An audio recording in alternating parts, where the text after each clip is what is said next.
Deus tem uma palavra para você. Começa agora.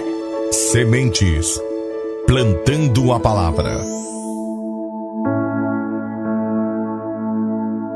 Que Deus abençoe rica, abundante, poderosamente a sua vida. Nós vamos à meditação da palavra de Deus. No livro de 1 Pedro, capítulo 4, versículo 1, 1 Pedro 4, versículo 1, está escrito: como nós devemos viver para Deus. Ora, pois, já que Cristo padeceu por nós, na carne, armai-vos também vós com este pensamento, que aquele que padeceu na carne já acabou com o pecado. Ouvintes, o apóstolo Pedro, na direção do Espírito de Deus, nos deixa claro que o padecimento é uma realidade nesta vida, neste corpo, nesta carne. Nós somos todos os dias colocados à prova e convidados por Deus também a vencer todos estes padecer, todos estes pesares. Porém, é no versículo de número 1 do capítulo 4 que Pedro nos revela duas armas poderosas, infalíveis para a nossa vitória.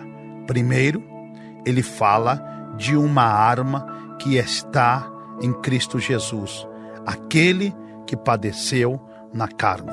Ele padeceu na vida, na carne que ele vivia, mas Cristo tornou-se um exemplo porque ele venceu o mundo.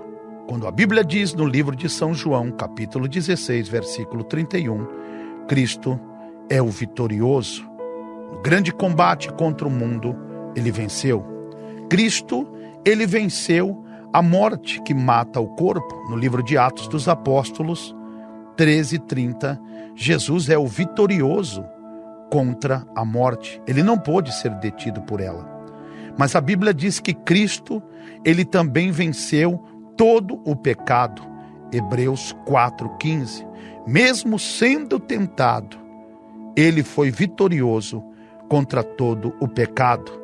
Mas acima de tudo, Cristo, ele venceu a si mesmo, quando no Getsêmani ele disse: Pai, todavia, não seja feito a minha vontade, mas a tua.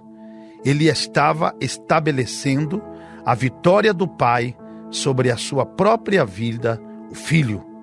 E a Bíblia diz no livro de Hebreus 12:1 que Cristo venceu toda maldade, toda crueldade, toda imoralidade, e que se possa nomear na cruz, por Cristo foi vencida, porque ele teve em si mesmo a missão de olhar para o gozo que estava proposto, não somente dele, mas de todos nós em Cristo Jesus, que quando olhássemos para ele, pudéssemos contemplar aquele que venceu a carne no corpo.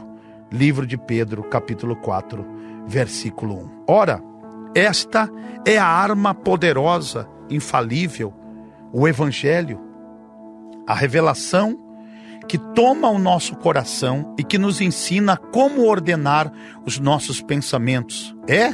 Pensamentos.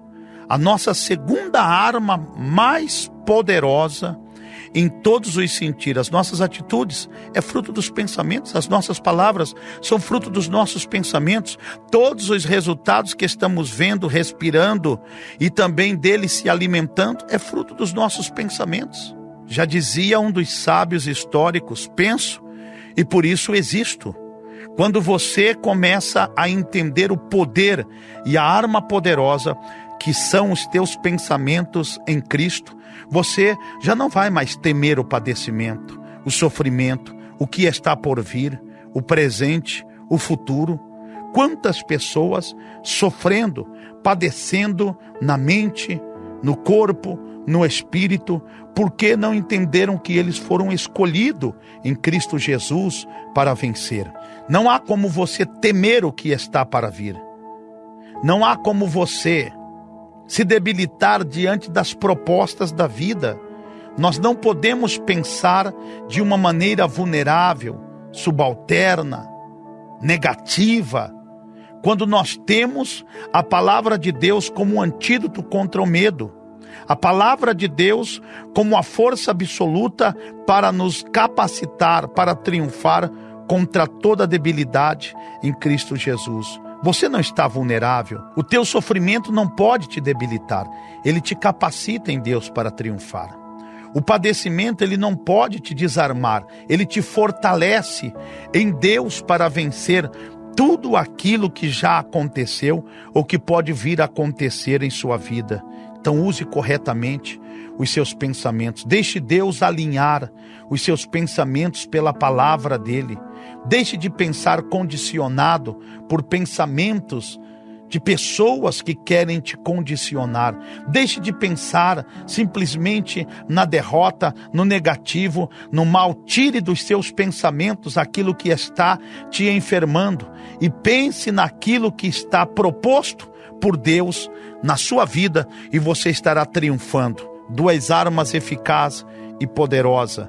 Primeiro, os exemplos que Cristo nos deixou. E segundo, como você fará e como você atuará segundo estes exemplos. Qual é o seu pensamento com relação a Cristo? Porque escrito está no livro de 1 Pedro capítulo 2, eu quero deixar para você esta palavra. Porque para isso sois chamados, pois também Cristo padeceu por nós, deixando-nos o exemplo, para que sigais as suas pisadas, o qual não cometeu pecado, nem a sua boca se achou engano, o qual quando injuriava, não injuriava, e quando padecia, não ameaçava, mas entregava-se àquele que julga justamente, levando ele mesmo em seu corpo os nossos pecados sobre o madeiro, para que mortos para os pecados pudéssemos viver para a justiça, e pelas suas feridas fostes sarados. É este pensamento que você deve ter e viver esta vida que te resta neste corpo e nesta carne. Viva com significado, com efeito, com intensidade. Viva segundo aquilo que Cristo projetou para a sua vida e você verá que a sua vida valerá a pena. Que Deus te abençoe e que esta palavra possa te enriquecer em poder e em vitória diante do nosso Deus. Que Deus abençoe a todos.